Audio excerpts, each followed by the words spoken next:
All right, welcome to the Jim Acosta Show. It's another day that ends in Y in the chaos that Donald Trump has unleashed in the Middle East in his war of choice against Iran. Here to talk with me about this is our friend Wajahat Ali. Waj, great to see you as always. We should just jump right. I mean, there's a lot of different headlines here. I mean, he's going after Spain. He's lashing out at Spain, according to the Wall Street Journal, saying he's going to end trade with Spain because the folks in Spain would not allow the U.S. to access its bases as part of the Iran strikes. But you know, there's also the chaos in that you have all of these Americans trapped in the region; they can't get home. Nobody thought to maybe, maybe you shouldn't travel to Dubai on your honeymoon this weekend. Maybe that was a bad idea. And Donald Trump is trying to justify his actions with like sort of 10 different explanations right now. You and I haven't had a chance to catch up on all this. What's been your reaction ever since this whole thing got unloaded on the American people over the weekend? My reaction is that things are going to get far worse, that America is living in its horror remake of Groundhog's Day that we never, ever learned, that the same lies that were used to justify the disastrous war on Iraq, Donald Trump tried to do a reboot and said there's an imminent threat. Iran poses an imminent threat to Americans, even though he also simultaneously, as he said that on Saturday on the White House, you can't make this up because we're ruled by the dumbest, most ignorant people. On the White House, he still had that link that said Trump has obliterated Iran's nuclear weapons, which he didn't. So simultaneously, he lied and said he obliterated Iran's nuclear weapons. Then he's saying Iran posed an imminent threat to America, even though his own website, the White House, said he had obliterated nuclear weapons. International agencies said that Iran is not close to acquiring nuclear weapons. Our own Pentagon said that Iran does not have ballistic missiles that can reach America. And furthermore, Jim, it's a really big, important piece of news that I think is being missed, and I think we should really focus on real quick, is that Donald Trump lied again and said negotiations are getting nowhere. There was a fantastic 20-minute interview with the Omani foreign minister. I'm forgetting what channel. Oman's foreign minister was the liaison between Iran and United States. There were ongoing negotiations, folks, to the point where Oman's foreign minister flew to D.C. 12 hours before Trump and Israel announced the strikes to tell J.D. Vance that they actually had achieved massive breakthroughs, where Iran actually admitted to not enriching any more uranium, right? That basically it accepted that diplomatic coup, that if Donald Trump was actually smart and not being led to Armageddon and war by the Christian nationalists and Benjamin Netanyahu, he should have, and openly, what he should have done is said, because of me, it's a breakthrough. I've achieved more through diplomacy than Obama and the U.S.-Iran deal. Look what Iran has agreed to. Fantastic, right? He didn't do that. Instead, preemptive strike. Folks, he's lying. There was no imminent threat. And then, if I may, yesterday we got Marco Rubio, who just admitted it. And I can't believe he still has his job. He straight up says that we did a proactive, preemptive strike because there was no imminent threat, but Israel had already committed to striking. And then we realized if Israel was going to strike, there might be retaliation against our bases. So that's why we preemptively and proactively attacked. Translation: Israel was going to strike. New York Times corroborated yesterday that Benjamin Netanyahu kind of bullied and or pressure or cajole Donald Trump to do it, instead of using our immense leverage over Israel to stop them. We went ahead, and then to make it worse, Jim, February 25th, Politico said that some people in the White House want Israel to strike first to give them cover to remove the regime change. To make it worse, they said, oh, no. We collaborated with Israel. And then, Jim, to make it even more worse, no exit plan. And no exit plan. Last thing I'll say is, I have a lot more to say, but last thing I'll say is, notice that Rubio says, it's a war. Mark Wayne Mullen, it's not a war. Hegseth, it is a war. Trump, it isn't a war. I mean, this is what happens, Jim, when you're being run by the world's most ignorant, reckless cosplay crusaders. It's terrible. No, it's absolutely, I mean, they're all over the place in a major way. And I mean, to a lot of your points, I mean, we are here right now because Donald Trump blew up the Iran nuclear deal. And lo and behold, his own people were trying to work out some sort of diplomatic agreement with the Iranians up until the point when this happened. And if you had the Iran nuclear deal, you wouldn't be doing any of this stuff. I mean, this happened years ago. The other thing we should point out is, I mean, to your point about, I mean, this whole storyline, was it Netanyahu who pressured Trump? Who did what? Netanyahu was asked about this on Fox. We should play this because it's a remarkable piece of video. Hannity straight up asks Netanyahu about this, and for like a few seconds, he just sort of nervously chuckles. Let's play this. People that say, well, the prime minister of Israel dragged Donald Trump into it. And as somebody that's been friends with him over 30 years, nobody drags Donald Trump into anything, number one, but I want to get your reaction to that.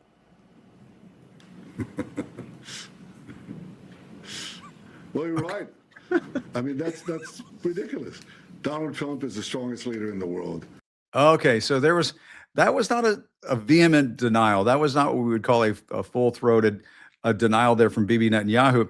And then Donald Trump was asked about the chaos, at all of the airports and people trying to get out of the region and so on. And then he let slip this explanation that, well, they thought Israel was going to get attacked. It sort of goes to the Marco Rubio thing that they're throwing out there. Let's play that. Air travel right now is severely restricted in the Middle East, and thousands of Americans are stranded. Why wasn't there an evacuation plan, and will you send planes to get people out? Well, because it happened all very quickly. We thought, and I thought maybe more so than most, I could ask Marco, but I thought we were going to have a situation where we were going to be attacked. They were getting ready to attack Israel. They were getting ready to attack others. You're seeing that right now. And a lot of those missiles that are hitting in, those are stationary. Those were aimed there for a long period of time at these other countries. So I think I was right about that. We attacked first. And if we didn't, it could have been, look, we're really decimating them. They're being decimated. Waj, I mean, first of all, they said they were decimating the Iranians last year. I mean, that was sort of last year's talking point, but it's all over the place. And I don't know if it's the gold fumes getting to him, but at one point he's sort of like, let's ask Marco about this. And the other point that I think we need to hammer home is, I mean, this is pretty ridiculous. The U.S. Embassy in Jerusalem tweeted this out overnight. The U.S. Embassy is not in a position at this time to evacuate or directly assist Americans in departing Israel. The following is provided for your information as you make your own security plans. They go on to tell people, well, you might be able to catch a shuttle at a border crossing, and maybe you can get out that way. I mean, this is sort of like when you get stranded at JFK and they put you on the bus to the train, to see if you can somehow get to your final destination. Where the metro, breaks down in DC and they put you on the bus that'll get you up to, Friendship Heights or so. None of this makes any sense. They're all over the place. The world's dumbest people who are deeply insecure and cosplay as tough men because they're broken, because daddy didn't give them enough love, are joined by Netanyahu and religious messianic figures in his genocidal regime, and also by white Christian nationalists like Mike Huckabee and others. That now it's breaking, folks, that there's been over 200 complaints from armed service members saying that their leaders across these different military installations have told them that this is a religious war. The Military Religious Freedom Foundation just received over 200 complaints. Jonathan Larson broke it, and now it's going mainstream. Wow. So you got white Christian nationalists. Yeah, right, Huffington Post picked this up, right? Yeah, this is necessary for the end game. They believe that Jews need to control Jerusalem as a necessary precondition for Jesus to come back. And when Jesus comes back, the first group that he kills, according to this apocalyptic extreme version of Christianity, the Jews, followed then by the Muslims. And now we got Pete Hegseth, who is a white Christian nationalist, right, who's part of Doug Wilson's churches. He brings Doug Wilson to the government. Doug Wilson believes, is a white Christian nationalist, also believes that the 19th Amendment, Jim, that amendment that gave 51% of the population the right to vote is a mistake, right? And then you got the Supreme Court. We know that Alito's wife flew not just one, but two flags at two properties associated with the January 6th insurrection, one of them being a white Christian nationalist flag that has been appropriated by them, right? The Appeal to Heaven flag. So you got this white Christian nationalist group, Mike Huckabee, avowed white Christian nationalist, in his interview with the world's worst person, Tucker Carlson, who didn't, I hate saying this, Jim, nonetheless did a very good interview with Mike Huckabee. It pains me because he's a white nationalist. I was going to say, Tucker Carlson has been coming out against this stuff and has been saying, what the hell is going on? Green, what happened to no forever wars? What happened to, we're not going to start new wars? Well, he asked Mike Huckabee, who is the U.S. ambassador to the UN, about, river to the sea. What do you say? And then Mike Huckabee said, well, according to the Bible, Israel, if it wanted to, it could take the entire Middle East, but we believe that they won't. And as a result of Mike Huckabee, the U.S. ambassador, the U.S. To Israel, saying this, you had all of our allies in the Middle East saying, "What?" And now Yeah. you have this. Look So at this you have chaos. Donald Trump, military-industrial complex, neocon warhawks, Benjamin Netanyahu, who's been at it for 40 years, been telling us my whole life, Jim, Israel is very close to a nuclear weapon. I'm hearing this my entire life. He And did this now during the white-faced Iran nuclear nationalists would deal led us into talks. this. That's right. No, I mean, Netanyahu, I will tell you, like, I covered the second Obama administration. I've said this many times. I don't know if I've said it on the show. The most pissed off I have ever seen anybody in the Obama White House was when Prime Minister Netanyahu gave that speech to the joint session of Congress and basically threw the Iran nuclear deal talks under the bus and claimed that Iran was this close to getting a nuclear weapon. And it's like Lucy in the football. This has been going on for years. And obviously the Israelis have a right to defend themselves and yada, yada, yada, just as any other country does. But Donald Trump seems to have been hoodwinked That's right. by Prime Minister Netanyahu yet again. And I just don't, is it because he just would rather focus on the drapes in the ballroom? I mean, it just seems to me that Donald Trump has other more important things to do. He's got the statues on the Rose Garden and so on. 3 times he's been hoodwinked. I'm so glad you brought up. I think it's important. We could have avoided all of this if Donald Trump had just abided by really the feather in the cap of the Obama administration, the second administration, which was the U.S.-Iran deal, that literally lowered the temperature. And even hawks who are skeptical and said, we can't deal with Iran, we can't deal with the theocracy, they're extremists. Even Mattis, General Mattis, who was Donald Trump's first Secretary of Defense, who was critical originally of the U.S.-Iran deal, when Trump, if you all remember this, during Trump's administration, he was like saying, hey, don't blow this up. This actually works. What did Donald Trump do? Obama did it. Got to blow it up.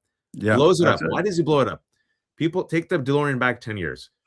Israel was in favor of blowing it up. AIPAC was in favor of blowing it up. Christian nationalists were in favor of blowing it up. The Warhawks were in favor of blowing it up. He blows it up. Then last summer, Donald Trump gets again dog walked by Benjamin Netanyahu.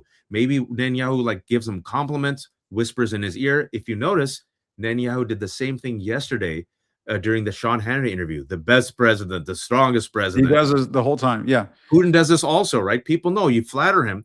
What happened? Donald Trump then joined Israel in their 12-day war with Iran, bombed Iran, the nuclear facility, degraded it, but then said, I obliterated it.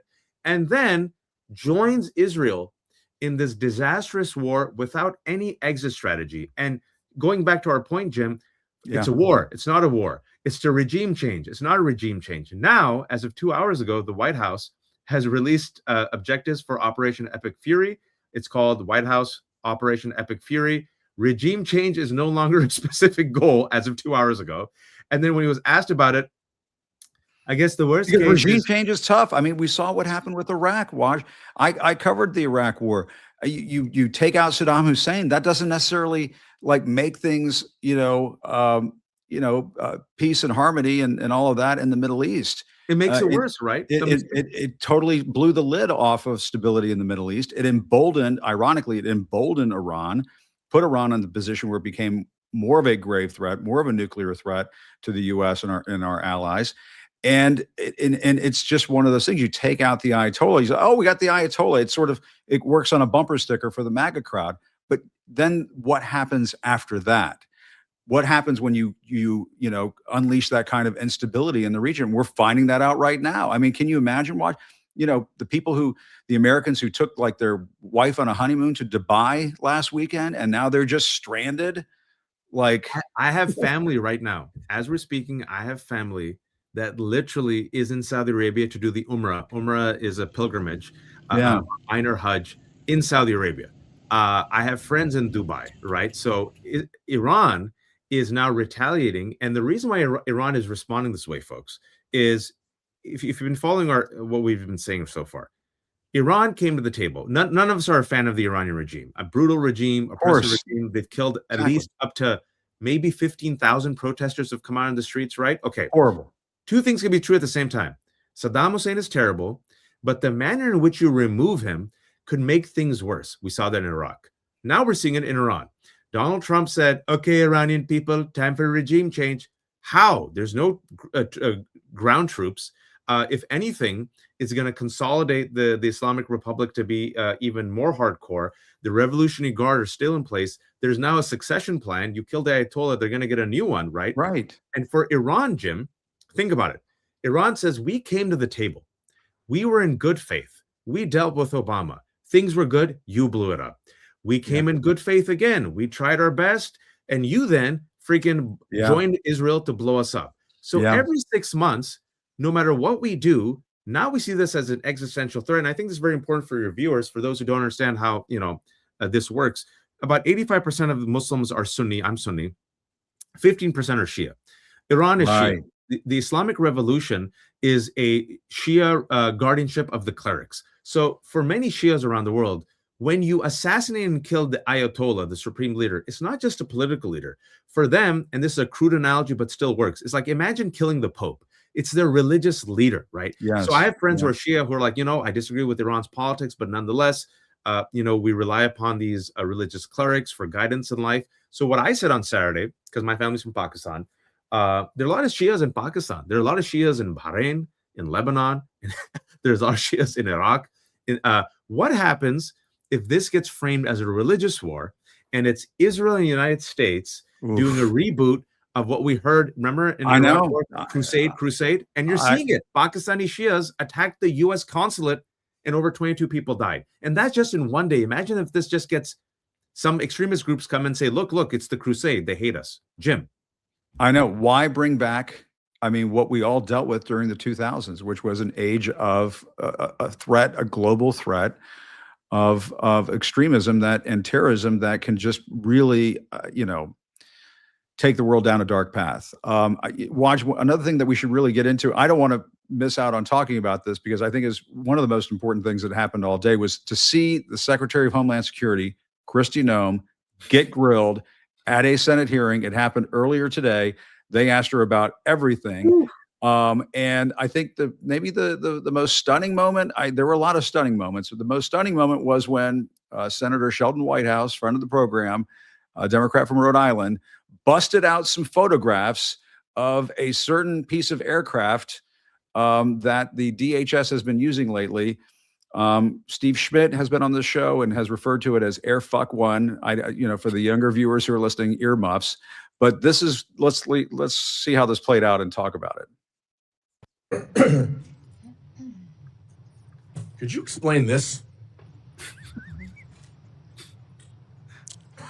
Sir, I'm looking at a picture of an interior, looks like a bedroom. Of an airplane? Mm-hmm. Yes, sir. You're not familiar with that? These photos are not accurate. If you're referring to the airplanes that the Department of Homeland Security has purchased and are purchasing, we're using them for long-range command and control aircraft that is dictated in statute by Congress for the Department of Homeland Security to have a plane. Luxury jet with a bedroom in it? Yeah, we used a 737. I've been on it once, but it is being used by other administration officials, and it is used for command and control flights for the department. The department has found that in purchasing our aircraft, that we will save the taxpayers hundreds of millions of dollars. Does it have a bedroom? In fact, we spent $1.42 billion on ICE deportation. Yeah, I don't know. I don't think you need a luxury bedroom for conducting deportation operations. But there's been a lot of reporting about her relationship with Corey Lewandowski, which, I don't want to go down that road too thoroughly.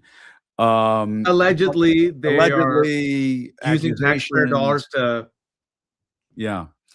Yes. To join the Mile High Club, it sounds. Yes. But Kristi Noem is a constant source of embarrassment for the Department of Homeland Security.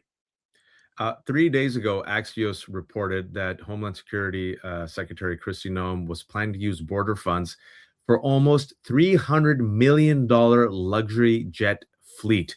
That it was so egregious that it even horrified this profligate Trump administration. Can you imagine wasting so much money that even this Trump administration that is wasting $400 million on a ballroom is like, whoa, Kristi Noem. And so White House brings that up. I'm so glad he showed the photos. She can't turn away from it. Also, I knew that Kristi Noem might have been the fall person because in November, the DOJ threw Kristi Noem under the bus when they were asked who defied Judge Brosberg's order to turn around the Right. of 239 brown men, including Kilmar Brego Garcia, right? You remember that? The judge was I like, do. whoa, whoa, whoa. I order you to turn this plane around. Instead, they kidnapped those men, sent them to die, be tortured at Seacoast. Thankfully, they were returned. And the Department of Justice said, oh, that's Kristi Noem. So I always kept that receipt in the back of my brain, Jim. I'm like, there might be a fall person. And then you saw Kristi Noem refer to Renee Nicole Good as a domestic terrorist. Yes. Then you're seeing her cosplay as cosplay Barbie. And then the person who destroyed her and the person who gives 0 Fs was Tom Tillis, the Republican. Oh, yeah. He went off. He brings off, first of all, you know he's going to go off because, first of all, he brought up that she killed her dog, number one. And then he called for a resignation. Then the room started applauding Jim. I mean, they must have some polling going around, even on the Republican side of the aisle in the Senate, that shows that Kristi Noem's polling right now is dog shit. And that is why you're seeing that kind of thing. Now, Tom Tillis, I will say, a little late to the party. He could have been making these noises sooner. He's retiring. Somebody who's not retiring, as far as I know, is Senator John Kennedy of Louisiana. Oh, he went after Kristi Noem over calling Renee Good and Alex Preddy domestic terrorists. We should play that because I think this is extraordinary. Accurate or inaccurate, I think you did. What got my attention was that you blamed those statements on Mr. Stephen Miller at the White House. Did you not? No, sir, I did not. And in fact, where you're seeing that is in a news article of anonymous sources. And anonymous sources say a lot of things, but I've never said that at all. Well, here's what you said on the record.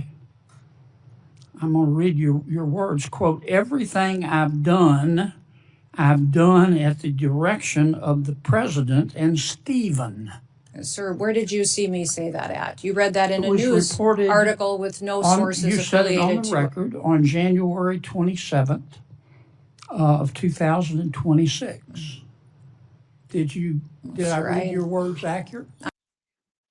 Wow. I mean, Waj, I think in this scenario, Kristi Noem is the dog. I think that's what's happening right now. Kristi Noem has now become the dog. And they're gonna take her out back and retire her. She's the one who's, folks, it ain't gonna be Pam Bondi. He needs Pam Bondi. She knows where the bodies are buried. She's, as the Attorney General, is active in what I call, and Ro Khanna said this and Hillary Clinton said this, now a cover-up. The Epstein file is a cover-up. Kash Patel, head of the FBI, I think he's too close. He knows where too many bodies are buried, but they're pissed off at him for wasting taxpayer dollars. That was a bad look when he went and chugged beers with the hockey team. There's some people who I think he's not going to let go of, right? Kekseth, Pam Bondi, but Kristi Noem increasingly seems like the fact that Kennedy went after her, yes, that Tillis went after her, and the fact that the room applauded when they asked for her resignation, I think, and plus also this contempt that this administration has for women. Jim, I wouldn't be surprised. And plus, I've been saying this. Immigration. I have been saying this, Watch. I think that Donald Trump is a wounded political animal right now, and more of a pig than a dog. But that when push comes to shove, he will start throwing people overboard. Absolutely. If he would like to get his poll numbers from 35 to 38, he will throw Kristi Noem under the bus. There's no question about it. He'll say, one last flight on Austin Power Shag Jet, and it's back to the Dakotas for you. I think that's exactly excellent reference to an excellent reference. I understood that the kids, Jim just dropped an exquisite pop culture reference. The kids, yeah, baby. Do I make you horny? Sorry. Do I make you horny, Corey? She's like, not anymore, Kristi. You have no power. That's true. When she's not secretary, she's not a shagadelic, I suppose. Yeah, he's gonna move on to Pam Bondi. You think I'm joking? I am not. But I mean, I didn't think I would ever say this because to me, John Kennedy, the senator, not the president, sounds like Foghorn Leghorn. Again, dating myself from the Looney Tunes cartoons. But when he says, Kristi Noem, I think you were quoting Stephen Miller. I mean, to me, that says that she's kind of done. I do declare. I do declare. Yes. Jim. Somebody get me a mint julep, It's folks, we need some dark humor for dark times. Need dark humor for dark time. But I mean, I would say there's some turbulence in Kristi Noem's world right now. And especially, I don't know if you saw the poll that just came out today. new YouGov poll, Kristi Noem has failed so spectacularly as the head of DHS. And folks, if you don't know, ICE is under DHS. Abolishing ICE, according to the new YouGov poll, came out an hour ago, is at a record high. 50% support abolishing ICE. Independents are now plus 17. 23% of Republicans now support abolishing ICE. And it's been such a failure, the overreach on immigration, which of course goes back to Stephen Miller, another person who's never going to leave. But they need a fall person because Donald Trump's strong pillar, the one thing that he could always rely upon, even Republicans, was immigration. Jim, they're negative double digits on immigration. So what he's going to do is, I had a policy, it was going to work, but it was Christie's problem. So I got rid of Christie, and he's going to throw Christie under the bus. And he's once he throws Christie under the bus, Corey's not going to find her shagadelic anymore. She's going to be a fembot who gets retired. And you're going to see the fact that Tillis asked for her resignation and the room applauded. I think that's a sign. And, that is a sign. And there's some breaking news as we're speaking. This war is going great. According to CNN, breaking news into CNN right now, 23 minutes ago, a source in the Middle East is telling CNN that the U.S. consulate in Dubai was struck. Is now wow. And I mean, and just to close it out there, Watch, I mean, to me, this is why I bring up the fall of Saddam Hussein, and I tie it to the taking out of the Ayatollah. Do I care, whether the Ayatollah lives out his years on this earth in peace and harmony? I do not. That is not of a major concern to me. But when you unleash instability in that part of the world, bad things happen. Thousands of American soldiers died needlessly during the war in Iraq because George W. Bush lied to the American people. His administration lied to the American people, said there were weapons of mass destruction that did not exist. Donald Trump ran for president in 2016 based on, in part, his claimed opposition to the war in Iraq. I mean, if you go back and look at the archives, he actually did sort of support it in the beginning. But he savaged George W. Bush over the line that got us into Iraq, over all of the deaths. And that was one of the reasons I think a lot of independents gravitated towards him. He's betrayed all of that. And now we're going to learn about the law of unintended consequences. Folks, Donald Trump has started more wars and struck more countries in 1 year than any American president. The number is 7. Let's not forget Venezuela. Let's not forget the trade wars. Let's not forget the threat against Greenland. And Lindsey Graham wants Cuba next.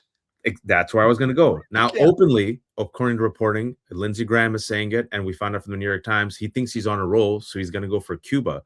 And this is a betrayal of his America First policies. And also, if I may, with the Iraq War, much like, remember the Iraq War? You got the Saddam Hussein statue fell. You had people out on the streets. That lasted for like a month.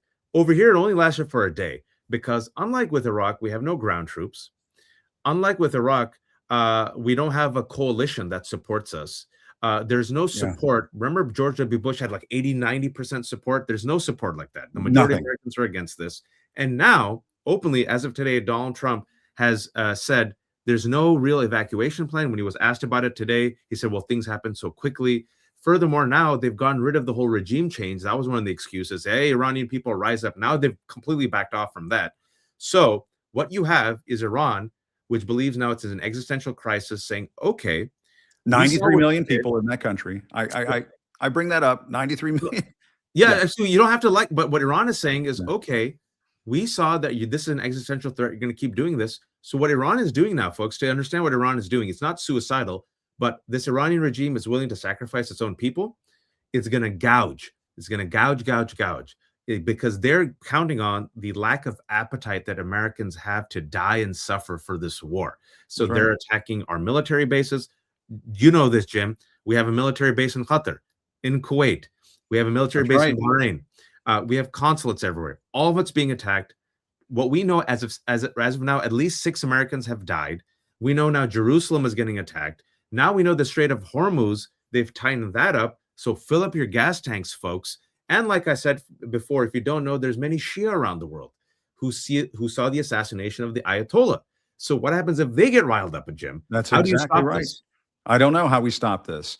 And it seems to me that Donald Trump has let the genie out of the bottle. He's opened up Pandora's box. And he should know more than anybody about what he was going to unleash. But he doesn't care about that because he would rather talk about statues and drapes and ballrooms and so on.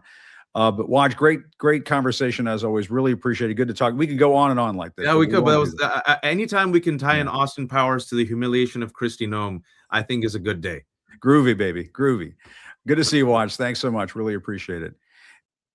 And to Waj's point, I mean, I just want to point, something out that Peter Baker of the New York Times said earlier in the day. He said, no president in the modern era has launched more military strikes against as many different countries as Donald Trump, including more individual strikes in 2025 than Biden ordered in all 4 years. And remember, this is the Donald Trump who, out on the campaign trail, said no new wars, that he was going to get rid of the warmongers and that there would be no new wars. The other thing that Donald Trump said on the campaign trail back in 2024 was that he was in favor of releasing the Epstein files. And there were a number of other people like J.D. Vance, Kash Patel, and so on, who said that they wanted to see a release of the Epstein files. And what have we seen since then? What we've seen since Donald Trump got back into the White House is an all-out effort to suppress the Epstein files, to cover up the Epstein files. And, as you all know on this show, Donald Trump doesn't dictate the news. He doesn't tell us here on the show what we're going to cover. And to me, covering the Epstein files is an important story, and we're just going to continue to cover it day in and day out. And I had a chance to speak with one Epstein survivor, Dani Bensky, about some of the latest headlines that have come out about the Epstein files in recent days. And you need to really listen to this conversation that we had about this, because she tells a very chilling story about what the Trump administration has been up to, what she personally has gone through. Her personal information has been exposed as part of the release of the Epstein files. And so take a listen to what Dani told us earlier in the day. And joining us now is Dani Bensky. She is an Epstein survivor who has been very much involved in the effort to release the Epstein files. And Dani, it's great to see you. Thank you for doing this. Thank you so much for having me on. This is so exciting to be here. Yeah, I mean, we should just tell the viewers, we ran into each other in a green room over at MS Now, and you leaned over and you said, "Are you Jim?" And I okay, yes, I am. And then you introduced yourself, and you just couldn't have been nicer. And I just really appreciate what you do and what the other survivors have been doing. I spoke with Jess Michaels. I speak with her all the time, and she's just wonderful. So thanks for what you all do. Thank you. I'm such a fan, and I've been watching, we all watch each other's interviews because we all learn from each other, and we also, love the feedback, the validation, all the things. And so we've got a core group of about 7 to 10 of us that just like throw lots of things in there. And so I always admire her interviews with you, and just thank you for always centering our voices. Yeah, you bet. And Dani, I mean, we should just jump right into this, because I know you were at the State of the Union. You were invited by Chuck Schumer, and you've been working on this just like Jess and the rest of the ladies on this, and the families of various survivors and victims and so on. And I guess, where do you think things stand right now? What's your sense of where we are? Because it seems to me we're in the middle of a cover-up. I've been calling it the Epstein Gate cover-up on my show. It seems like they are holding back documents and redacting things that shouldn't be redacted. But you and I haven't had a chance to talk, so I just figured let you set the scene. Thank you. Yeah. I mean, the cover-up is intense, and it's deep, and it definitely feels like, on that one side, like, how can this be happening through 5 administrations, through all of this time? And we're just seeing just how deep it really goes. But on the other side of that, it's been incredible to see the public is so aware of it, and media has taken such care in this now. And I think, it's what survivors have known all along, but now the whole world gets to see it. And, I think we've been sitting with so many feelings of just not feeling seen or heard, and just feeling like we've been living in this like shameful environment that nobody will ever understand. And now it does feel like the world is starting to understand. And so many other survivors are coming out of the woodwork and talking to us about, how can we keep pressure on? And so something that is just incredible to see. I'm working right now with Virginia Giuffre's family and with a few other survivors on the legislation for Virginia's law, and trying to change the statute of limitations. So I think from the survivor standpoint, we are making change, and that feels incredible, even though it's small and we're up against the most powerful people. It does feel like, Lauren Hirsch, I love that she always says like the earth is shaking, and it does feel like we've had this incredible sense of community that drives us forward and propels our fights. It's been very exciting. Yeah, and Dani, it feels like, I mean, almost every day or every other day, there's a new revelation that comes out as to how these files have been covered up and held back and so on. And there's a brand new story out in the Atlantic that I feel like we have to get to. I think it's a bombshell. I mean, this we can show a clip of this to our viewers. It says, as the House moved toward a vote on releasing the Epstein files last summer and fall, the White House and top Trump allies launched an effort to forestall it that lawmakers told me was unprecedented in its intensity and scope. This is the reporter for The Atlantic saying this, referring to Thomas Massie, the Republican congressman. He called it a 360 pressure campaign. One felt not just by him and his staff, but anyone associated with him. One tactic that he had not experienced before. Some of his key staff members were suddenly offered more prestigious jobs in the Trump administration or more lucrative jobs in the private sector. The idea being that if Massie no longer had a full staff, he couldn't pursue ambitious legislation. Massie recalled asking an employee who a few weeks before the vote had received an employment offer that would double his salary. Quote, did it ever occur to you that they might be offering you this job to basically make me less effective? He said the young man sheepishly replied, that's what my mom said. And the staffer turned down the offer and finished writing the bill. I mean, this just goes to show you, Dani, I mean, they have been working behind the scenes nonstop. They've been pressuring lawmakers like Marjorie Taylor Greene and Lauren Boebert, and not just they, Donald Trump has. What's your reaction to all of this? Well, I think, it goes back to for me, I was at the House Oversight Committee back in September. That was sort of the first sit down with any sort of lawmakers, congressional reps, anything. And there were 6 of us that sat there in that meeting. And we actually told our stories in chronological order. And when I did that, I remember we started with Maria Farmer's story in 1996, and I'm 2004. And I wasn't the last one at that table, So you're looking at systems failing over and over and over. And I remember sitting there saying my abuse would have never happened if anybody believed Maria Farmer in 1996. And then we heard another story from a survivor who it was after the Acosta plea deal. Epstein had an ankle monitor on his ankle, and she was raped and abused by Epstein with the agent or with the police outside the door. So like, how is it possible that the systems had failed time and time again? And I remember saying at that point, this is such a disconnect. Like, why can't they put the pieces together? And it was actually Rep. Melanie Stansbury, who's been so great on this case. She turned around, she's like, no, this is a cover up. This is 1000% cover up. And since then, it's been really illuminating to see just how much of a cover up it actually is. And just to see that there are all these, it's always that idea of power preying on vulnerability, power sticking together, making sure that they always come out on top. And it so needs to change. Yeah, no, and Donald Trump gets asked about this, and I'm sure you've seen this. He calls it a scam or a hoax, and then he lately has been saying he's been totally exonerated. This is his latest thing. We should play this for the viewers just in case they missed it. There's been a lot of news. Let's play this and let's talk about this. Yeah. The last news of Epstein files, in particular, what about? I don't know anything about the Epstein files. I've been fully exonerated. He says he's been fully exonerated. What do you think about that? Yeah, definitely not. I would say, and there are other members of the Republican Party who have said this week as well, and really stood behind this idea of exoneration. First of all, you have to go through a legal process to be exonerated. So what process have we seen? What investigation have we seen? We've seen absolutely nothing, right? So even just the word in itself, like just look it up in a dictionary, clearly there's no exoneration there.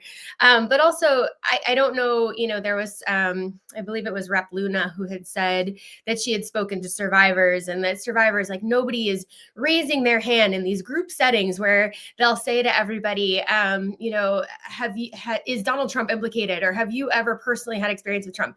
Do you know how unsafe it would be in a situation like that for any survivor to raise their hand and say, yes, me, right? Because it's safety, it's defamation, it's not going through due process. Like all of these things are not going to result in the results that we need to have happen, right? And Yeah. so it sets survivors up to a place where, it's a very hard place to be in all the time. So I just think this is why we need the real true investigations. But this idea of exoneration, I mean, there are thousands of victims, thousands of Epstein victims. So you can't tell me that you've spoken to all, 1,200 victims to clear him. So I just think that it's kind of a silly statement, really. Yeah, I mean, what is your understanding from talking to your fellow survivors? I mean, are there some survivors who have information to offer about Donald Trump? Yeah, I mean, I think in the right channels. I think that, hopefully in due time, but I know there, even in like the last couple of weeks, we know that there are pieces out there that need to at least be looked into, right? We know about Yeah. these 5 pages from a victim that was, I believe she was 14 in 1985 or 83, and I can't remember the exact date. But there were 5 pages that are indexed in there, and they have his name. We know that his name is in those files, and the pages are missing. So those are just like, very tangible pieces, not just thinking about within our survivor community, but yes, within our survivor community, there are things that need to be investigated for sure. Regarding him. I mean, I don't want to get you in any I trouble. don't want to get myself into trouble. Yeah, but it But sounds like what you're saying is yeah. there are things, I think, for many powerful men. I'm not saying exclusively for Donald Trump. I'm saying that there are quite a few in the orbit that just really need to be looked at. And what is the reaction that you get from some of these Republican lawmakers? I mean, have they been made aware privately that, that this is not a closed case? This is not an investigation that should just be pushed off to the sidelines. Yeah, I think that that's what's really been so fascinating here, actually. The Republican offices that we've been in, we are in more Republican offices than we are in Democratic offices. And I think the outcome is usually really wonderful. And they do feel very human, and they do see us as survivors. We're sharing our stories all the time. There are usually about, 5 to 7 of us in a meeting where we're having these very rich conversations, and we leave feeling like, okay, they understand, they see us, and then there's no action taken. I think one of the ones that was really, sort of disheartening for me was right before the Bondi hearing. We just really wanted women to stand together in solidarity. And we were in Kat Kamick's office, and she was lovely. She has a brand new baby, like we really felt like we were connecting with her. And she had said, I'll talk to, she's the head of the Republican Women Caucus. And so, she had said, I'll definitely talk to my constituents, we support you.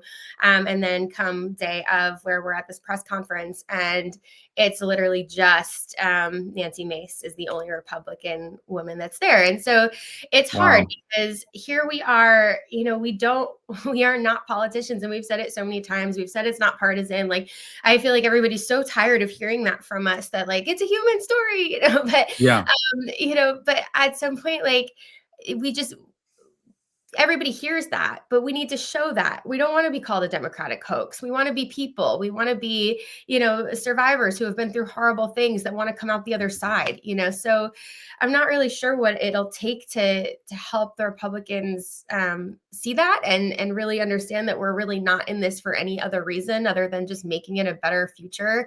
We're not able to get on Republican media a lot of the time. Like, we've been hoping to get on Fox News. We've been trying to get on Newsmax. I think maybe 2 people had done a quick Newsmax, but like, stories are not even getting across the aisle. And I think that is something that's really, really sad. It feels like we're 2 different Americas a lot of the time. Wow. Let me just peel back the onion on that a little bit. Yeah. So Fox is not interviewing any of the survivors there. You can't get on Fox? Nope. So far, not a single survivor has been on Fox that I'm aware of. And a lot of the time, Republican media will not take our stories at all. And why do you think that is? Such a good question. I mean, this is where, is it a part of a cover up? Is it that they just don't Pressure? want trouble? Is it that Yeah. lawyers get involved? I don't honestly, like, Mm. I can't tell you, but I do feel like, when I sat at the State of the Union, it felt very clear that the chasm between Republicans and Democrats is so great. And it's like, what happened to people, right? What happened to like finding, like, we know that like raping teenage girls is probably a really bad thing, right? Like, I hope we can all agree on that baseline thing, right? It's horrible. It's horrific. And I just think like there's some baseline things that should just be like human. And a lot of the time right now we're stuck in these camps. And I just realized when I was there, just the feeling inside of the State of the Union and how polarizing everything can be. It's upsetting. I hope that we can find a way back to like that idea of like love thy neighbor and be there for thy neighbor, support each other. Absolutely. Because it does feel like quite a bit of that is missing right now. And I think that is because we're being fed two completely different narratives of what is happening in the US. So if anybody has ideas on how to get survivors on Republican media, I'm happy to talk to whoever's out there because we've been trying. Yeah, and I have to ask you, I mean, you were there for the Pam Bondi hearing. What was that like? I mean, it's, I have said this before, but I can't express. When I was at Jeffries, I would always feel like a ghost. I've said that so many times, where it's the truth of like walking through that house made you feel like you weren't in your own body and mind. There were the butlers, the maids, all the people that saw you, even just walking there. I mean, he had cameras everywhere. So even just walking that block, you knew that eyes were on you. And yet nobody stopped and nobody said anything and nobody acknowledged your presence. And it would have been hard to be in that mansion and not know what was going on there. You saw multiple girls, young girls coming in and out regularly.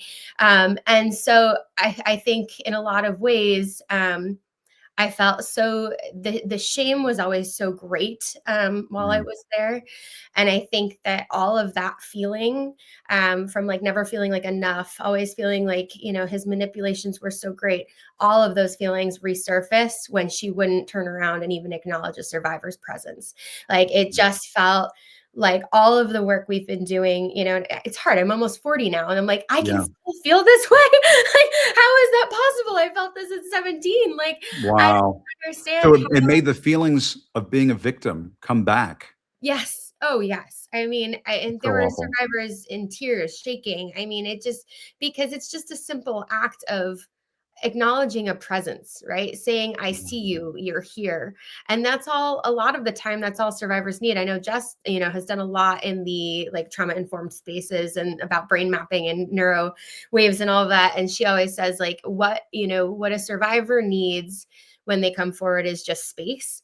And I feel like it was sort of the same thing, just that we expected from our DOJ, especially after, my information was not redacted. My name, my dog's image was redacted, but my stuff was all there. Your name was put in there. Yeah, my name Your name was there. left out there. Wow. My name, my phone number, my address, where I worked at the time, all of that, not a single redaction in any of that. But what they did redact was my nickname was Dani. And then they had my MySpace page and my dog was literally blacked out and redacted, but all of my identifying information was left there. So it's they just redact like, the dog, but not you. I mean, redact the dog, but not me. Unreal. I mean, you can't write this, right? It was like, is this for real right now? And for me, like I'm public, so of course it affects me, but at least the phone number had been an old phone number. But in my story, there are other Jane Does, right? And so I didn't recruit them, but there was a friend who I was with, and she's Jane Doe, and her information was out there for the world to see. She was never public ever, and it's horrific, So. Anyway, and all that to say that you would think that the person who should really just take responsibility at some point and just say, okay, the redactions weren't what they should have been, or we didn't have the time. Any excuse, honestly, would have been better than just not even turning around and not even acknowledging a presence. It just felt like such like the cast iron gate that just, like we're all like, So absolutely. very visceral feeling.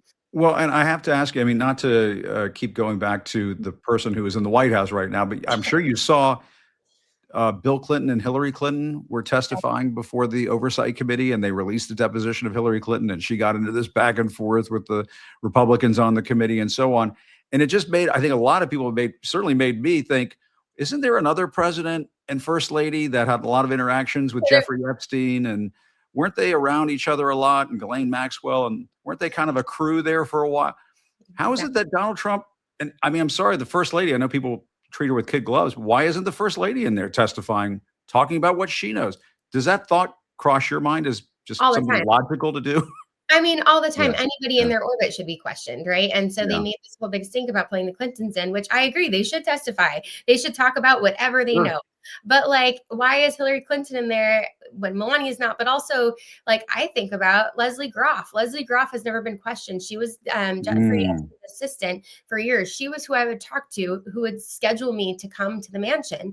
So it's like she has more information than anybody. Why are we wasting time talking to Hillary Clinton when we really should be getting to the core of these, the people that help run the enterprise? Yeah. And why, I mean, why do you suppose that is? Why are they bothering with Hillary Clinton when they Wish I have knew. much more important people Well, to I think interview? it is back to putting us right in the center of this political warfare where we actually have no place. I think it's all about political games and calling us the Democratic hoax and then parading the Democrats in and making it all about them. And it's like we are polarizing this entire thing so much more than it needs to be when we really are just looking for truth. So we have to find a way to get back into really like who needs to be subpoenaed right away. Yeah. And I mean, I know you've spoken out so courageously about this, and so have the others, folks like Jess and others. But what is the message that you always deliver to people? And when you say this is what we need, what do you tell people when they ask that? Like, what would you like to see happen? I mean, changing statute of limitations is for sure a Yeah. huge step forward for adult victims and adult survivors. I think there are so many survivors who can't even come to terms with what's happened to them until they're 40. I still have things coming back to me all the time that, they flood back when you really are able to sit with it.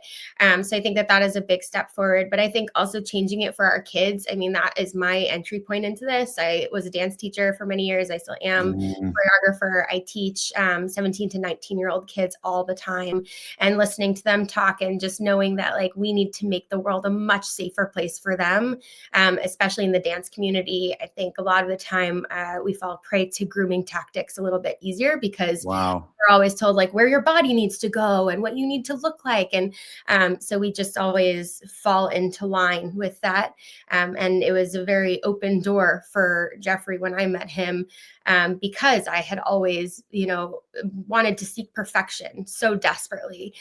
So I think having these conversations are so important to be able to change it for the next generation. To watch out so you don't get manipulated into something that could become a crime, Yeah, could become exactly. abuse.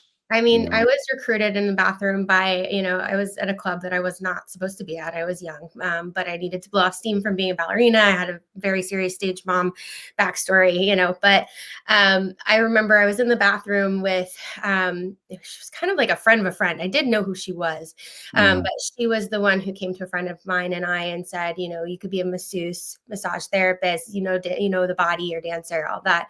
And then I Wow. had another friend who knew her very well that backed her up.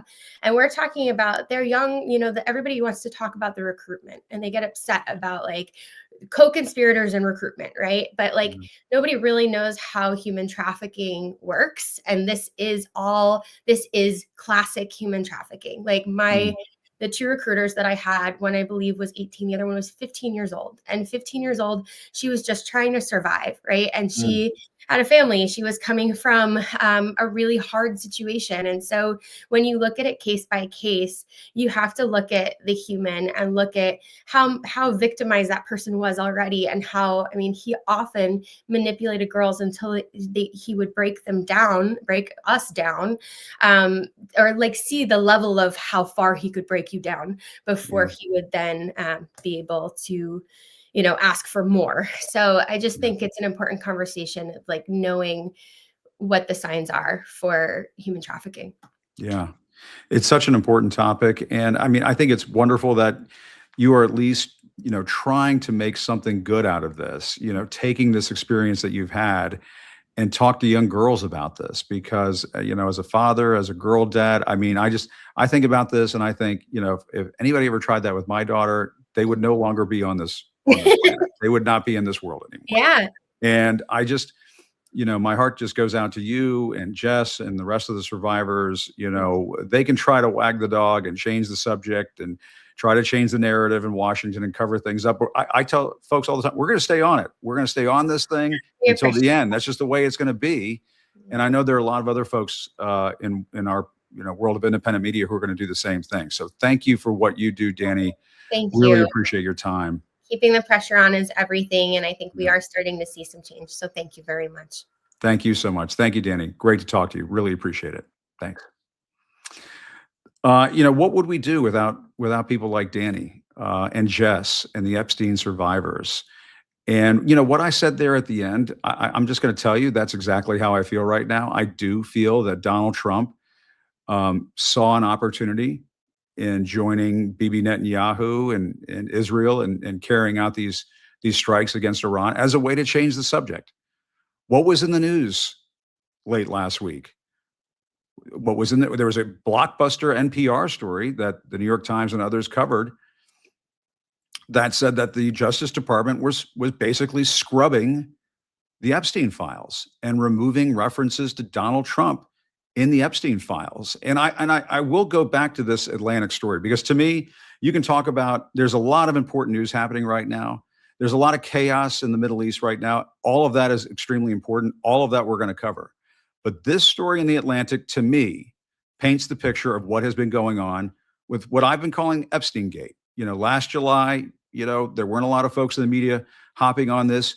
We hopped on it immediately because when the DOJ put out that memo saying nothing to see here, please disperse, we were like, okay, that's a story. That means something. But when the Atlantic is writing that some key staff members working on the Epstein files legislation were suddenly offered more prestigious jobs in the Trump administration or more lucrative jobs in the private sector in order to get off of that piece of legislation, to stop working on that legislation, Thomas Massie saying to one of his staffers, did it ever occur to you that they might be offering you this job to basically make me less effective? Talking about himself, Thomas Massie. And this young man who worked for Thomas Massie sheepishly replied, that's what my mom said. And he turned down the offer and finished writing the bill. Thank goodness he continued to write that bill. Thank goodness that we had this and all of the craziness in Washington these days and all the intense partisanship. It is an absolute war in Washington these days. The fact that you had Ro Khanna, Thomas Massie, people like Robert Garcia fighting through all of these efforts by the White House and Republicans in Congress to shut this down. Does anybody remember Mike Johnson not swearing in Adelita Grijalva for several weeks? I mean, does anybody want to make a bet that if we were to go ahead and investigate that whole scenario, that whole episode, we would find that, yes, there was pressure being put on the speaker's office to not swear in Adelita Grijalva? You just heard from Dani Bensky, one of the Epstein survivors, saying that Fox won't even put the Epstein survivors on their shows. Sean Hannity will have Lindsey Graham. Sean Hannity will have Bibi Netanyahu. Sean Hannity will have just about anybody from Trump world.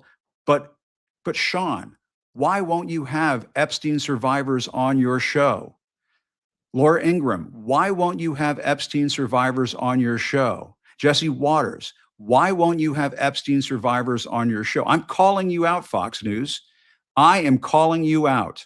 If folks want to understand why half of the country is blasé about the Epstein files or thinks that Donald Trump has been exonerated, as he hilariously said and lied about on the South Lawn of the White House, if you want to figure out why half of the country isn't as interested in the Epstein files as the rest of us, it's because, I think in part because Fox won't put the damn story on.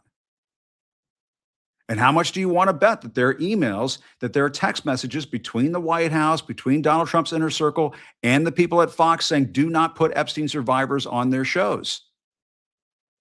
I'm willing to bet big money. I'll put my money where my mouth is. I'm willing to bet big money that that has in fact taken place. And so, yes, there's a lot of important stuff going on right now.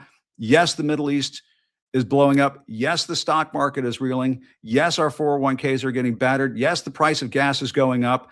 But I still care about this story. When are we going to get to the bottom of the Epstein files? When is there going to be justice for these survivors? When are we going to get to the heart of the truth of all of this? Why is it that Donald Trump appears to have something to hide? Why is it the Department of Justice is scrubbing these files that reference Donald Trump?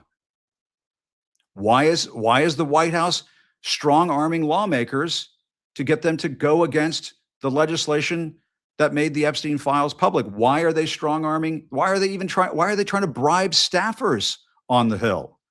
They're trying to bribe staffers on the Hill, according to The Atlantic, to stop working on this. All of this points back to the President of the United States. All of this points back to Donald Trump. And yes, there's a whole lot going on around this world right now. Make no mistake about it. There's a lot of news. But this reporter, this program, is not giving up on this story.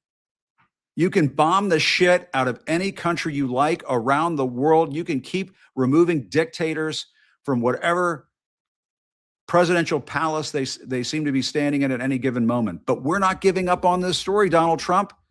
And there are a lot of us in independent media who are just we're not going to give this up. We're going to continue after this like a pit bull on steroids until we finally get the truth. And my guess is that the truth is coming for you, Donald Trump. The truth is hot on your tail. No matter what you do, the truth is going to come out. And we're going to make sure that that happens. My thanks to Wajahat. As always, he's terrific when he comes on the program. Also, Dani Bensky, Epstein survivor, and all of the survivors who deserve the truth, who deserve justice, who deserve accountability. The time is now. Stop with the distractions. Stop with the bullshit. And let's get to the bottom of this. My thanks to all of you for watching. Just remember, as always, supporting independent media matters. Whatever you can do to support this program, support others in independent media, it makes a difference. Like, share, subscribe, all of it adds up over the long run. As you might have noticed, I am not in D.C. I'm back in New York, but I'll be heading back to D.C. shortly. But really appreciate everybody tuning in and day out, and all the notes of support that we get along the way. Many of them telling us, Jim, do not give up on the Epstein file story, and we will not do that. That's my guarantee. Still reporting, this time from New York, I'm Jim Acosta. I'll see you next time.